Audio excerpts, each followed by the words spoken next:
तर आपण आज चर्चा करणार आहे की त्या ठिकाणी जे फंडामेंटली ज्या गोष्टी चालू आहेत, ऑपरेट होत आहेत. आपण कालच त्या ठिकाणी फंडामेंटलचं पाहिलं होतं की गोल्डमध्ये कशा प्रकारची मुवमेंट होऊ शकते किंवा मार्केटमध्ये अस्थिरता कशा प्रकारची आहे किंवा सायकोलॉजिकली नंबर काय चालू आहेत गोल्डचे, आणि आपण कशा पद्धतीने या ठिकाणी या रेंजला ट्रेडिंग केली पाहिजे की ज्या रेंजला मार्केटची कुठल्याही प्रकारची हिस्ट्री नाही पहा. बरोबर. तर आपण सर्व काही डीपली पाहणार आहे की नंतरचे इम्पॅक्ट काय होऊ शकतात.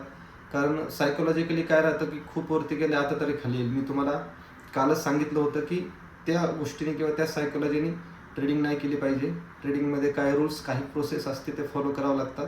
त्याच्यामुळं तर काहीतरी निवडक लोक असतात ते प्रॉफिट अर्न करतात. त्याचं रिझनच हे आहे का. रिझन काय आहे तर काही प्रोसेस असते ती फॉलो करावं लागते, ती सगळ्यांकडून होत नाही पहा. आता जसं की फंडामेंटली ऑपरेट होत आहे पहा, त्या ठिकाणी टेक्निकल काम करेल का, नाही करणार. हे लक्षात घ्या. त्या ठिकाणी टेक्निकल काम करणार नाही, तिथं फंडामेंटल काम करेल. मी प्रत्येक वेळेस सांगत असतो की आपल्याला सगळ्या गोष्टी आल्या पाहिजेत. म्हणजे एक ट्रेडर असाच बनत नाही की इंडिकेटर शिकला आणि झाला ट्रेडर, त्या ठिकाणी कॅन्डलस्टिक पॅटर्न शिकला झाला ट्रेडर, सप्लाय डिमांड शिकला झाला ट्रेडर. भरपूर काही गोष्टी असतात जे शिकाव्या लागतात आणि सगळ्या गोष्टी शिकल्यानंतर एक परफेक्ट एंट्री पॉईंट शोधावा लागतो. त्याच्यासाठी एक वेट करावा लागतो, पेशन्स लागतात. असंच नाही बनत. आणि त्या ठिकाणी 80% जे लोक आहेत ना, या प्रोसेस फॉलो होत नाहीत आणि दोष मार्केटला देतात. मार्केटचा दोष कधीच नसतो का. आता जसं की आता ज्या गोष्टी फंडामेंटली चालू आहेत, जसं की इंडियामध्ये चालू आहे, तुम्ही म्हणताल की याचा फक्त इम्पॅक्ट फक्त स्टॉक मार्केटवरतीच होईल. असं नाही आहे. पुढं काय होईल ते लक्षात घ्या. जसं की आपण मार्केटमध्ये काम करत असताना ॲनालिसिस करतो. ॲनालिसिस केल्यानंतर पाठीमागं अशा अशा प्रकारची हिस्ट्री झालेली आहे, आत्ता पण अशा अशा प्रकारची होऊ शकते आपण पाहतो. परंतु पुढं पण अशा प्रकारचा असा पॅटर्न बनू शकतो आणि त्याच्यानंतर मार्केटमध्ये अशी मुवमेंट होऊ शकते. हा आपण एक अंदाज लावतो. ओके, त्यालाच आपण फोरकास्ट म्हणतो पहा, अंदाज लावतो. मग आता इथं फंडामेंटली इंडियामध्ये काय घडत आहे, जसं की आत्ता जो हमला झाला पहा. ओके, याच्यामध्ये जे पर्यटक होते ते मारले गेले पहा, जे काश्मीरमध्ये हमला झाला. तर याच्यानंतर इंडियन गव्हर्नमेंटची काय ॲक्शन आहे. ओके, जो हा हमला झाला याच्यानंतर काही स्ट्रिक्टली ॲक्शन घेण्यात आल्या, ज्या पाकिस्तानच्या विरोधामध्ये आहेत की जे आत्तापर्यंत कधीच घेतले नव्हते पहा. आत्तापर्यंत जे 1960ला एक सिंधू नदीचा एक करार झाला होता. त्या करारानुसार जे पाणी जात होतं पाकिस्तानला, ओके, तो असा करार होता की त्याच्यापैकी 80% जे पाणी आहे ना, हे पाकिस्तानला जाणार आणि 20% इंडियामध्ये राहणार, 80%. आणि 21 कोटी पाकिस्तानची जी जनता आहे ना, ती त्या पाण्यावरती अवलंबून आहे. अशा प्रकारचा तो करार होता. म्हणजे 80% जे त्या ठिकाणी शेती चालते, शेती अवलंबून आहे, 80% शेती या नदीवरती आहे. मग आता तो करार बंद केला, थांबवलेला आहे, रद्द केलेला आहे. आता रद्द केला म्हणजे काय, नदी काय करणार, त्या ठिकाणी बांध घालणार. बरोबर. तुम्ही म्हणताल ही प्रोसेस खूप सोपी आहे, लगेच होईल. बांध घालणं म्हणजे गव्हर्नमेंटला काय अवघड आहे. परंतु ज्यावेळेस त्या नदीवरती बांध बांधला जाईल त्यावेळेस जे पाणी आहे ते डायव्हर्ट कुठं केलं जाणार आहे लगेच. ती प्रोसेस थोडी लांब आहे पहा. त्याचा लगेच इम्पॅक्ट होईल असं नाही, हे लक्षात घ्या. त्याचा लगेच इम्पॅक्ट होईल असं नाही. मग लगेचच मार्केटवरती इम्पॅक्ट होईल असं पण नाही त्या गोष्टीचा, की भारताने अनाऊन्स केलं आणि लगेच त्याचा त्या ठिकाणी स्टॉकवरती इम्पॅक्ट होऊ शकतो. स्टॉक मार्केटवरती तो कसा होऊ शकतो आपण पाहणार आहे. सगळ्या गोष्टी क्लिअर पाहणार आहे, फक्त लक्ष द्या. ओके, तर ज्या वेळेस ती गोष्ट घडेल, बांधला जाईल आणि नंतर ते पाणी डायव्हर्ट करायची वेळ येईल, त्याच्यानंतरची प्रोसेस थोडी जास्त आहे. त्याला थोडा कालावधी जाऊ शकतो किंवा गव्हर्नमेंट थोडा ॲग्रेसिव्ह मोडमध्ये आहे, कदाचित ते लवकर पण करू शकतात. ओके, त्याचा इम्पॅक्ट पाकिस्तानवरती येऊ शकतो. याच्यामध्ये जर काय झालं तर मार्केटवरती इम्पॅक्ट होणार आहे. पाकिस्तानमध्ये भुकीने मेले किंवा काय झाले, आधीच ते दळभद्रे आहेत. ते मेले काय राहिले काय कुणाला काय घेणदेणच नाही. त्याच्यामुळे त्यांच्याने तर कुठल्या मार्केटवरती इम्पॅक्टच होणार नाही. भिकारी गेल्याने कुणाला काय फरक पडणार आहे, बरोबर ना. त्याच्यामुळे त्यांच्याने काहीच होणार नाही. परंतु खरी मेक इथं आहे पहा, याच्यानंतरची आहे. आता ज्यावेळेस अमेरिकेने टॅरिफ लावला गेला चायनावरती. आता 145% टॅरिफ लावलेला आहे. टॅरिफ सर्वांना माहीत आहे काय, इम्पोर्ट टॅक्स आहे. इम्पोर्ट टॅक्स आहे की अमेरिकेने चायनावरती लावलेला आहे. म्हणजे चायनामधून ज्या काही वस्तू येणार आहेत अमेरिकेमध्ये त्या वस्तू महाग होणार आहेत. त्याच्यामुळं त्या वस्तू महाग झाल्यानंतर अमेरिकेमध्ये ज्या वस्तू त्या ठिकाणी बनवल्या जातात त्या तिथल्या लोकांना त्या स्वस्त वाटणार आहेत. एक्झाम्पल पहा, आपल्या इथे चायनाच्या त्या माळा वगैरे भेटतात पहा, ते एकदम स्वस्तात भेटतात. बरोबर, ते एकदम स्वस्तात भेटतात का, कारण तेवढा टॅक्स नाही, टॅरिफ नाही आपल्याकडून चायनावरती तेवढा, त्याच्यामुळे ते आपल्या इथं स्वस्तामध्ये भेटतात. इलेक्ट्रिकल गाड्या असतील, त्या बॅटरीज असतील, ज्या BYDच्या बॅटरीज आहेत पहा, जे आपण पुण्यामध्ये पाहतो पहा, ज्या बसेस आहेत BYDच्या ज्या इलेक्ट्रिकवरती चालणार आहेत त्या कुठून येतात पहा, ते चायनावरून येतात. किंवा जे खेळणे आहेत पहा, दिवाळीला ते मेणबत्त्या आहेत पहा, ते भरपूर काय दिवे वगैरे, ते हे सगळं चायनाचं मटेरियल आहे. ते स्वस्त भेटतं म्हणून इंडियामध्ये घेतलं जातं. परंतु आपण जर त्यांच्यावरती जर टॅरिफ लावला तर त्या आपल्या इथं महाग होणार. मग त्या जर महाग झाल्या, आपल्या भारतातल्या वस्तू आपल्याला स्वस्त वाटणार आणि आपण भारतीय वस्तू घेणार. असा त्याच्या पाठीमागचा तो अजेंडा आहे. परंतु त्याचे निगेटिव्ह पॉईंट आहेत, आपण ते पाहिलेले आहेत. ओके, मग 145% टॅरिफ लावल्यानंतर चायनाचे जे त्या ठिकाणी बिझनेसमन आहेत, 200, 400, 500, 1000, 2000, 6000, 10,000 कोटीने जे बिझनेस करतात, ते काय करणार, कुठल्या कंट्रीमध्ये टॅरिफ कमी आहे ना त्या कंट्रीमध्ये शिफ्ट होणार. आणि त्यांच्यासाठी जवळचं लोकेशन आहे इंडिया. बरोबर, इंडिया. जसं की बिझनेसमन जर या ठिकाणी इंडियामध्ये जर समजा 5 करोड रुपये अर्न करत असेल, ओके, तर त्याला समजा 30% टॅक्स द्यावा लागतो. 5 करोडच्या 30% किती, 1.5 करोड टॅक्स द्यावा लागतो. ओके, 1.5 करोड टॅक्स द्यावा लागतो. आणि त्याचं सर्व्हिस सेक्टर आहे. म्हणजे त्याचा इश्यू असा नाही की त्यांनी काम कुठून करू द्या, की मला लोकेशन इंडियाच पाहिजे, असं नाही काय. त्याचं सर्व्हिस सेक्टर आहे. तो कुठून पण ऑनलाईन काम करतोय, जसं की एखादा ट्रेडर आहे. ओके, तर तो कुठली कंट्री चॉईस करेल की ज्या ठिकाणी टॅक्सेशन कमी आहे. बरोबर, जसं की 1.5 करोड टॅक्स द्यावा लागतोय. मग तो काय म्हणेल, मी दुबईमध्ये शिफ्ट होईल आणि दुबईमधून मी सर्व्हिस सेक्टरचं माझं काम करेल.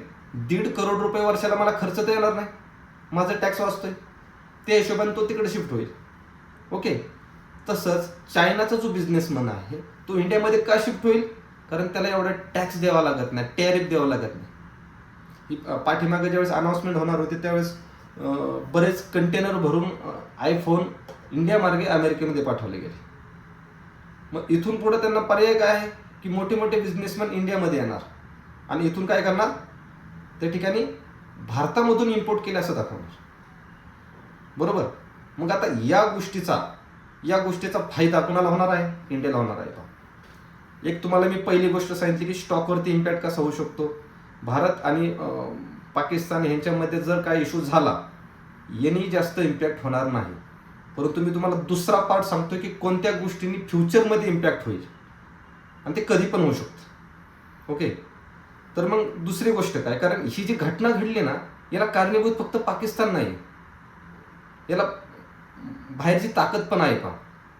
बरोबर, शेजारी पण आहेत आपले, जसं की त्यांचं आपल्या पण बॉर्डरचे जरा वाद चालू असतात. ओके, मग बाहेरची ताकद काय ते मी तुम्हाला सांगतो. जर अशी गोष्ट घडली, टॅरिफची आता घडलेलीच आहे, याचा सगळ्यात जास्त फायदा कुणाला होणार, इंडियाला होणार. आणि त्यांना इंडियाला तर फायदा करून द्यायचा नाही. मग काय करायचं, असं काहीतरी करायचं, अशा काहीतरी गोष्टी करायच्या. ते नसतात का, एक खोडसर मुलगा असतो पहा शाळेमध्ये, त्या टाईपमध्ये येते पहा, फक्त सगळे सारखेच दिसतात, एवढाच फरक आहे, ओळखू येत नाही. त्या म्हणतात ना ते आतल्या घाटीचे वगैरे, त्या टाईपमध्ये. मग या गोष्टीचा सगळ्यात जास्त फायदा भारताला होणार आहे आणि भारताला फायदा यांना होऊन द्यायचा नाही, चायनाला. मग इथं जर चायना इन्व्हॉल्व झाली, या गोष्टीमध्ये जर चायना इन्व्हॉल्व झाली, तर बाकीचे जे आहेत, अमेरिका आहे, इस्रायल आहे, जपान आहे, त्याच्यानंतर रूस आहे, रशिया आहे, हे सर्व ज्या कंट्री आहेत ना, त्या थोड्या इंडियाच्या साईडने आहेत पहा.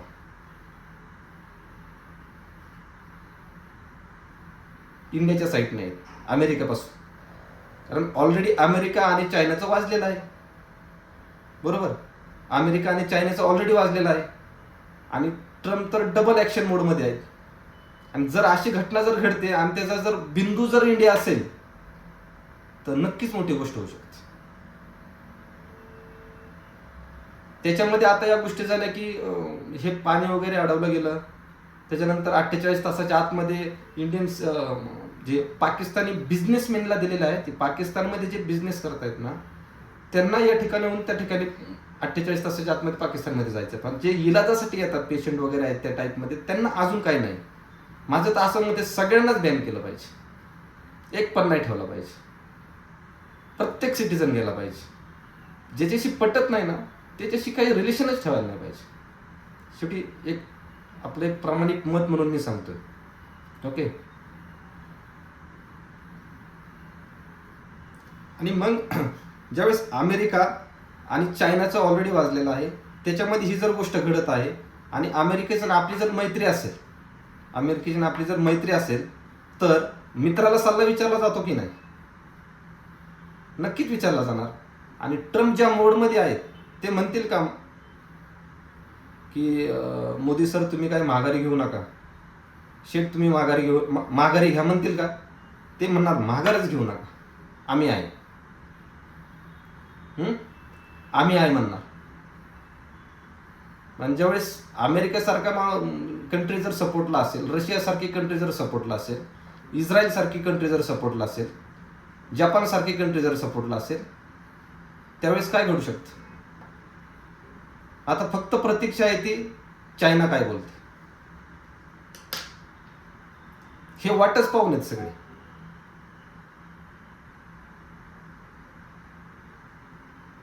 हे सर्व वाट पाहून आहेत. त्याच्यामध्ये 3 तासापूर्वी बिहारला मोदींचं लाईव्ह भाषण झालं. त्याच्यामध्ये मोदींनी हे म्हणले की जी जमीन आमच्याकडून पाकिस्तानला गेलेली ती जमीन परत घेण्याची वेळ आलेली. म्हणजे हे खूप मोठं सेंटेन्स आहे. जी गेलेली जमीन आहे म्हणजेच काय, पाक व्याप्त काश्मीर. आणि ती गोष्ट घडली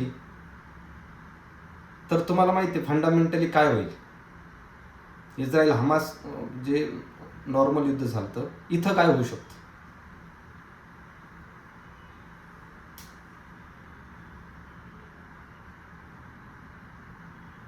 आणि मग हे जर घडलं तर इंटरनॅशनल मार्केटमध्ये सगळ्यात मोठी मुवमेंट होऊ शकते. गोल्डमध्ये काय होऊ शकतं, कारण गोल्ड ऑलरेडी हायला आहे पाहत, सर्वांना माहीत असतं.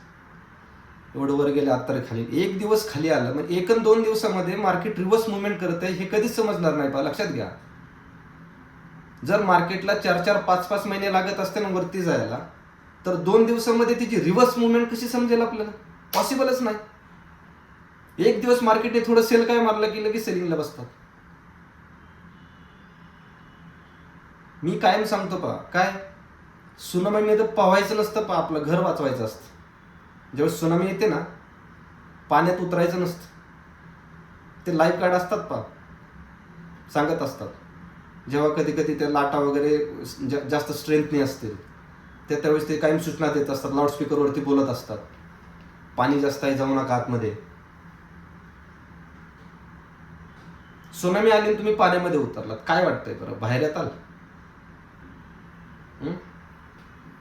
किंवा लाटा खूप जास्त स्पीडमध्ये आहेत, तीव्रता आहे, समुद्र खवळलेला आहे, मग तशा वेळी शांत बसायचं. या गोष्टी मी कायम सांगितलेल्या आहेत. तुम्हाला पेशन्स ठेवावा लागणार आहे, त्याच्याशिवाय तुम्ही इथं टिकू शकत नाही. कधी कधी मार्केट तुमच्या फॉर्ममध्ये असेल, तुम्हाला कधी कधी 2-4 दिवसामध्ये महिन्याचं प्रॉफिट निघेल, कधी कधी नसेल, आठवडा थांबावं लागेल. क्लिअर? आणि या गोष्टीमध्ये जर मार्केट या रेंजला असेल आणि त्याच्यामध्ये जर असल्या फंडामेंटल गोष्टी घडत असतील, फंडामेंटल खूप मोठं इम्पॅक्ट करतं पहा. आता आज सुद्धा 6 वाजता न्यूज आहेत, अनएम्प्लॉयमेंट क्लेम आहे USD मध्ये. रीड करा काय होते. प्रत्येक न्यूज त्या ठिकाणी आपल्या एज्युकेशन प्रमाणेच जाते पहा. प्रत्येक न्यूज चेक करा तुम्ही. मी तुम्हाला 80% पॉसिबिलिटी सांगतो की मार्केट या न्यूजच्या प्रमाणे जाईल, परंतु त्याच्यापेक्षा जास्त पॉसिबिलिटीज आहेत किंवा पर्सेंटेज जास्त आहेत सक्सेस होण्याचे त्या न्यूजचे. फक्त रीड करता आले पाहिजे, तर पेशन्स पाहिजेत आपल्यामध्ये, रिस्क मॅनेजमेंट पाहिजे.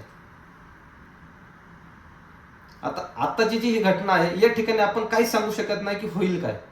त्याच्यासाठी तुम्हाला काय करावं लागणार आहे, थांबावं लागणार आहे, वेट करावं लागणार आहे, न्यूजवरती थोडं लक्ष द्यावं लागणार आहे. कारण ही आताची कंडिशन काय टेन्शन तयार करणारी आहे. पाकिस्तानमध्ये तर भयंकर टेन्शन असं 80% जर त्या ठिकाणी त्यातली जर शेती जर पाण्यावरती अवलंबून असेल आणि ते जर बंद झालं तर काय होईल विचार करा. कापड उद्योग सगळ्यात मोठा आहे त्यांच्याकडचा की जो शेतीवरतीच आहे.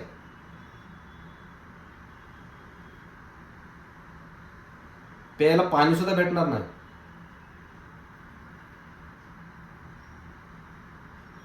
पण एवढ्या वेळेस थांबतील असं मला तरी वाटत नाही. आज जे सेंटेन्स आलेलं आहे ना गव्हर्नमेंटचं, गव्हर्नमेंट खूप ॲग्रेसिव्ह मोडमध्ये आधी पण होतं आणि आत्ता पण आहे, वाटत नाही. त्याच्यामुळे जपून ट्रेडिंग करा. सायकोलॉजिकली काहीतरी एक डोक्यात ठेवून ट्रेडिंग करू नका. टेक्निकल फंडामेंटल जे सांगत तुम्हाला त्या पद्धतीने ट्रेडिंग करा. की सेंटिमेंट सांगतात कसं होतं, कधी कधी आपल्या डोक्यात एवढं वर गेलं आता तरी खाली येईल, ते एक डोक्यामध्ये सायकोलॉजिकली आपल्या बसलेलं असतं की सेल सेल सेल, बाय दिसलं तरी सेल पडतो. रिझन काय, एवढं वर गेले आता तरी खाली येईल.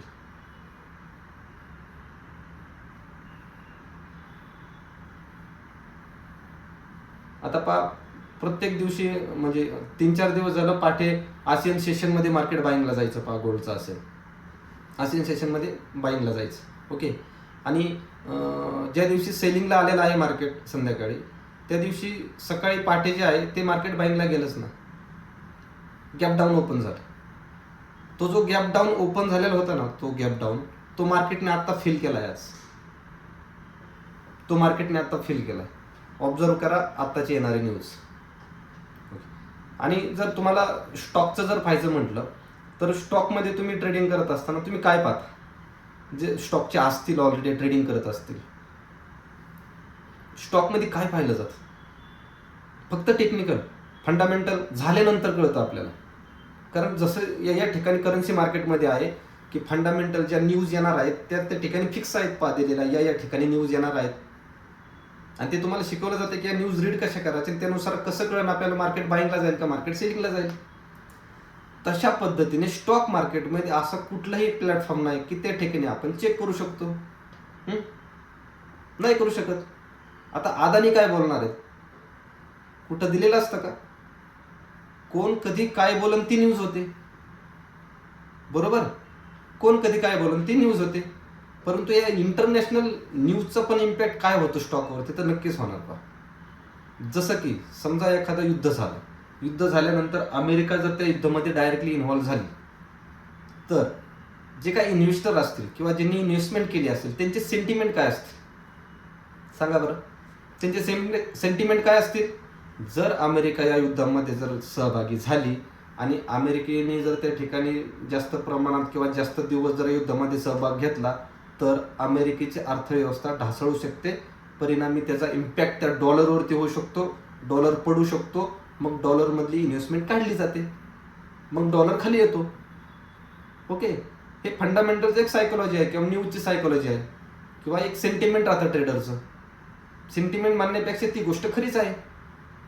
कारण युद्धाला जेवढा खर्च येतो ना तेवढा कशालाच येत नाही पहा, एवढा खर्च होतो. 5-10 वर्ष आहेत ना त्या ठिकाणी त्या कंट्रीची इकॉनॉमी पाठीमागे जाते बा. मग जर आज या ठिकाणी इंडिया जर एखाद्या युद्धामध्ये जर सहभागी झाला, ज्या फॉरेन डायरेक्ट इन्व्हेस्टमेंट असतील ज्या इंडियामध्ये झालेल्या आहेत किंवा इंडियन स्टॉक मार्केटच्या ज्या कंपनीज आहेत त्या कंपनीजमध्ये इन्व्हेस्टमेंट झालेली आहे, तो इन्व्हेस्टर काय विचार करेल, माझ्याकडे बेटर ऑप्शन आहे, मी दुसऱ्या कंट्रीमध्ये इन्व्हेस्टमेंट करू शकतो. आता इंडिया पाकिस्तानमध्ये काहीतरी विषय चालू आहे, त्याचा परिणाम होऊ शकतो, रिस्क का घेऊ मी. त्याच्यासाठी ही सुनामी आहे ना. मग तो काय करेल, याच्यापासून सेफ राहण्यासाठी तिकडची इन्व्हेस्टमेंट काढेल, दुसऱ्या कंट्रीमध्ये आहेत भरपूर कंपन्या तिकडे इन्व्हेस्ट करेल. मग अशा कंडिशनमध्ये काय मुवमेंट होऊ शकते स्टॉकमध्ये. बरेच जण 3029 पासून होल्डला आहेत गोल्डच्या सेलला. आणि मार्केट टच आहे आता जवळजवळ 3,485 गेली. लॉंग टर्म मी या मताचा नाही की तुम्ही होल्ड ठेवू नका. होल्ड तुम्ही ठेवू शकता, परंतु लॉट साईज त्या लेवलची पाहिजे.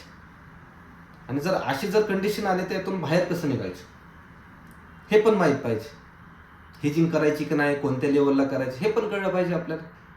आपला हेज पडतो एकदम टोकाला, शेवटचं म्हणजे एकदम ऑक्सिजनवर लावलेला आहे पेशंट आणि त्या टायमिंगला हेज पडतो. हे तिथं पडलाच नाही पाहिजे. ह्याची पण लेवल असते, रेंज असते. मग त्याचं स्टॉक मार्केटवरती इम्पॅक्ट काय होणार आहे? तर स्टॉक मार्केटमधली जर इन्व्हेस्टमेंट जर काढून घेतली, ज्या कंपन्याज आहेत इंडियामध्ये त्यांची जर इन्व्हेस्टमेंट त्याच्यामधली काढून घेतली तर नक्कीच स्टॉक मार्केट पडण्याचे चान्सेस आहेत. स्टॉक मार्केट पडण्याचे चान्सेस आहेत. मग उद्याच पडेल का? नाही. मी जे गोष्ट सांगितली ना तुम्हाला की पुढं काय घडतंय त्याच्यावरती आपल्याला पाहावं लागणार आहे.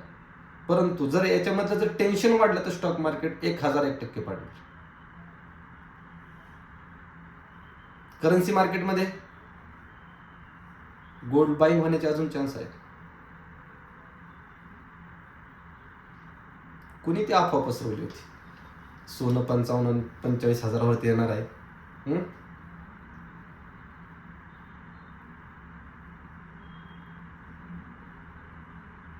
लक्षात घ्या, गोल्ड हे मॅक्झिमम फंडामेंटली वर्क करतं.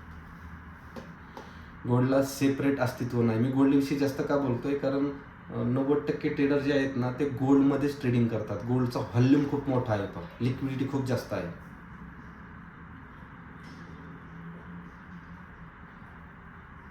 फंडामेंटली का वर्क करते? कारण कायम काहीतरी चालू आहे.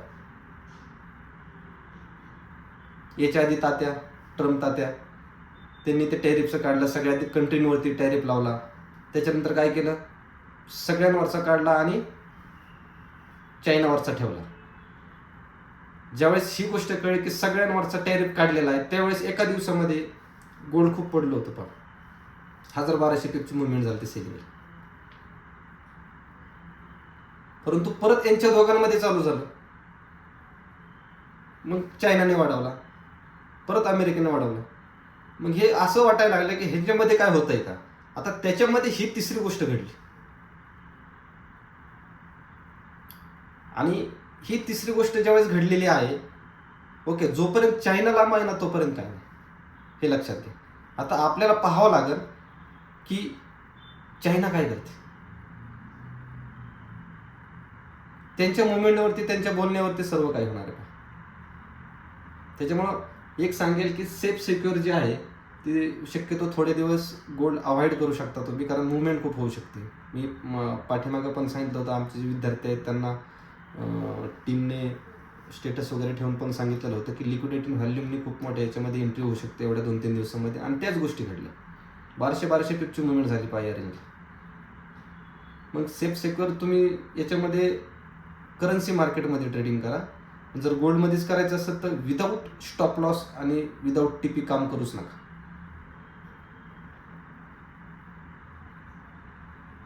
लक्षात घ्या.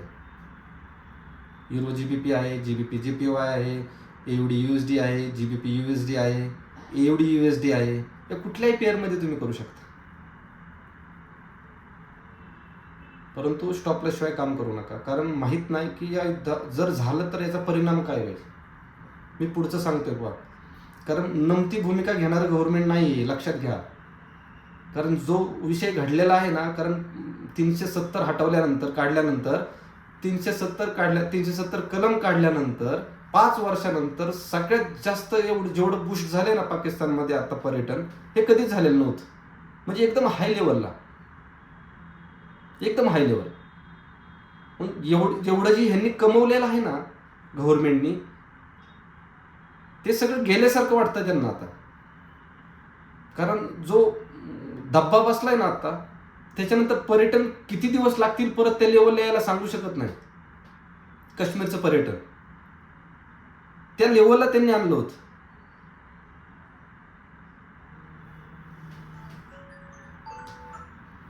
त्या लेवलला आणलं होतं पहा. मग तो काय माहिती आहे का, थोडक्यात एक छाती वार केल्यासारखा आहे गव्हर्नमेंटच्या. आणि तो जो जवान जो शहीद झाला त्याची बायको शेजारी रडत होती, तर ती म्हटली की मला पण मारा.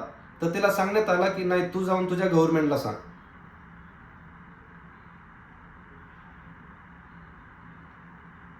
म्हणजे ही गोष्ट गव्हर्नमेंटपर्यंत पोहोचवायची. सांगण्याची काय गरज आहे, कळणारच आहे. म्हणजे किती बालिश असते ती पाकिस्तान. लाज वाटते त्यांच्या बुद्धीची. बिचारे एज्युकेशन घेतच नाहीत ना. विदाऊट एज्युकेशन नाही, बरेच जण नाहीत का विदाऊट एज्युकेशन ट्रेडिंगमध्ये उतरतात, त्या टाईपचे ते आहेत. म्हणजे आत्ताचं गव्हर्नमेंट या मूडमध्ये की त्या टाईप ते नाही का डायलॉग, करारा जवाब मिलेगा. त्याच्यामुळे काही होऊ शकतं. आणि त्यात सपोर्टिव्ह कंट्री आहेत, पॉसिबिलिटी खूप काय आहे. त्याच्यामुळं SLTP, विदाऊट SLTP काम करू नका. ओके. काही तुमचे जर या रिलेटेड काही क्वेश्चन असतील तर मला विचारू शकता तुम्ही.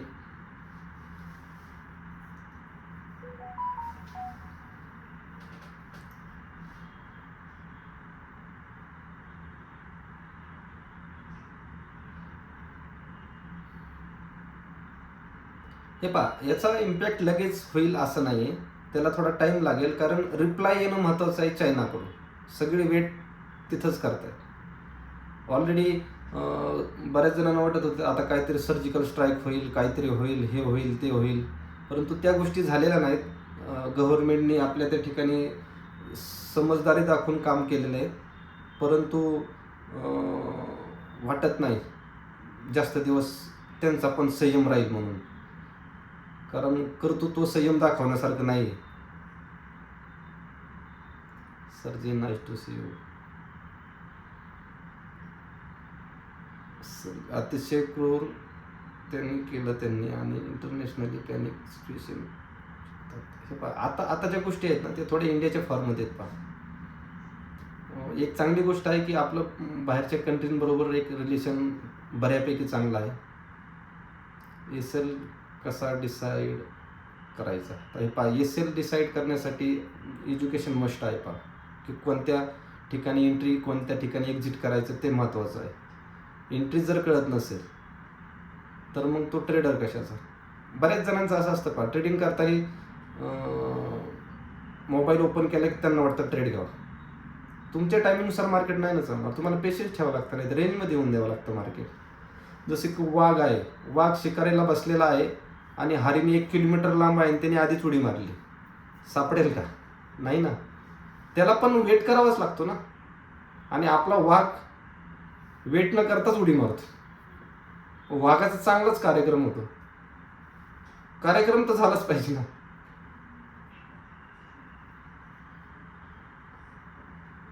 आपण फॉरेक्समध्ये मराठीमधून ट्रेनिंग आहात, this is the great thing sir. Yes, मराठीमधून पूर्ण शिकवलं जातं तुम्हाला.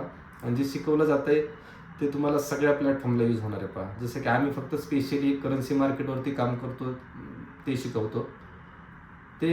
आणि तरीसुद्धा आम्ही स्टॉकविषयी पण सांगत असतो. पहा, पण एवढं सांगेल, कुठल्याही मार्केटमध्ये काम करा, कोणत्याही मार्केटमध्ये करा, विदाऊट एज्युकेशन कोणत्याच मार्केटमध्ये त्या ठिकाणी एंट्री करू नका.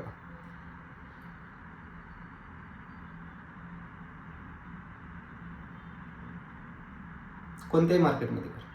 मार्केट खूप देणार आहे. म्हणजे तुमच्या विचाराच्या पलीकडे पण देईल. परंतु त्याच्यासाठी तुम्हाला ज्या काही गोष्टी नेसेसरी आहेत, गरजेच्या आहेत, त्या केल्या पाहिजेत.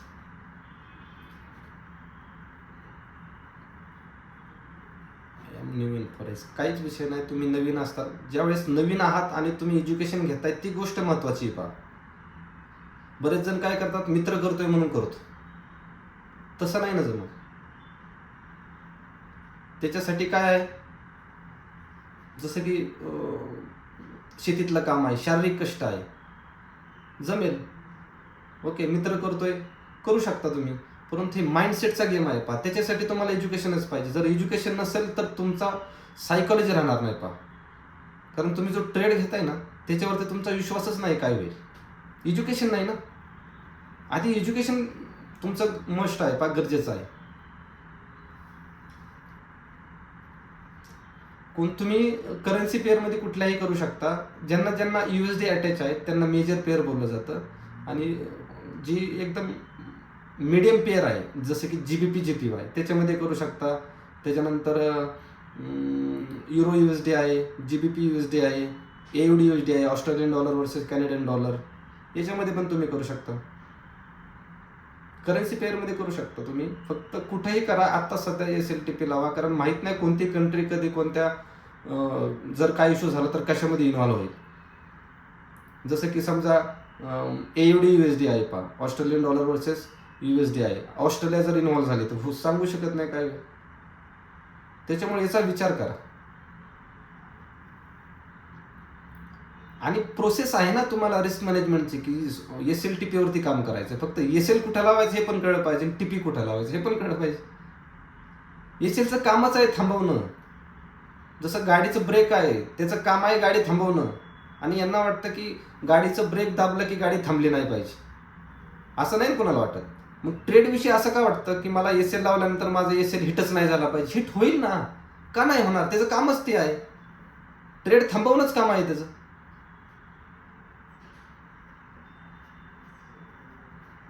क्लिअर?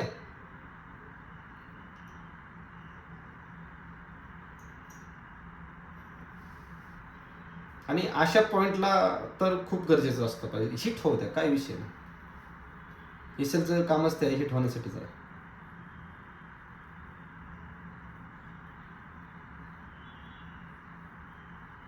अजून काही क्वेश्चन आहेत का? असतील तर विचारू शकता.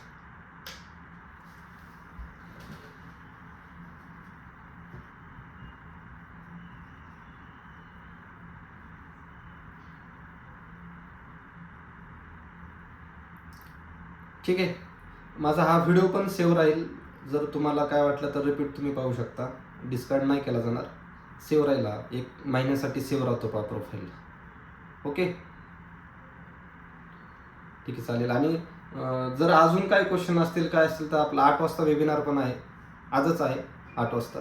वेबिनारमध्ये पण तुम्ही क्वेश्चन विचारू शकता. मग त्याच्याशी थोडं डीपली बोलता येईल. काय तुमचे स्टॉकशी रिलेटेड असतील तरी विचारू शकता, असं काही नाही.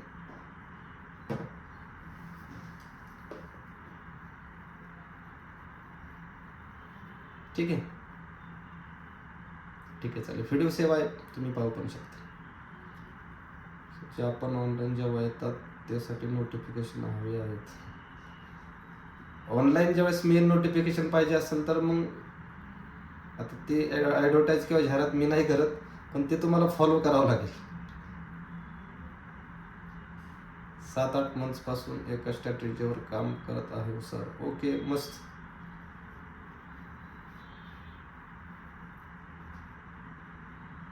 धन्यवाद. हे पहा, तुम्हाला कुठल्याही फील्डमध्ये जा, कुठल्याही फील्डमध्ये जा, तुम्हाला कष्ट तर आहेच. कष्ट कुणाला सुटलेलं नाही. कष्ट सगळीकडे आहे. इथं फक्त डोक्याचं कष्ट आहे, माइंडचा गेम आहे सगळा. आणि जिथं माइंडचा गेम असतो ना तिथं पैशाचा हिशोब पण लागत नाही. का नाही लागत? आता विचार करा तुम्ही. तुमचा माइंडचा जर गेम असेल या ठिकाणी, तुम्ही जर डोक्याने जर पैसे कमवत असताल तर तुमचं डोकं शार्प पाहिजे ना. काही जण गाडी चालवताना ट्रेड करतात, बरोबर आहे ना. काही जण ट्रॅव्हलमध्ये आहेत ट्रेड करतात, स्क्रीन समोर नाही ट्रेड करतात. परंतु त्या गोष्टी आपण हे केल्या पाहिजेत की आपली प्रोसेस काय आहे. पहा, प्रोसेसचे कोणते 5 गोल्डन रूल्स आहेत की जेणेकरून तुम्ही ते फॉलो केल्यानंतर प्रॉफिटमध्ये राहतात. ते 5 नियम तर फॉलो करा ना, गरजेचे आहेत ते. त्याच्याशिवाय तुम्ही प्रॉफिटमध्ये राहू शकत नाहीत. आणि ते जर फॉलो केलं तर तुम्ही लॉसमध्ये जाऊ शकत नाहीत. ही रिॲलिटी आहे.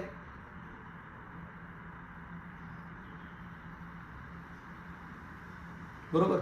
त्याच्यामुळं त्या गोष्टींकडे लक्ष द्या की प्रोसेस फॉलो झाली पाहिजे. बा, प्रोसेस खूप महत्त्वाची आहे.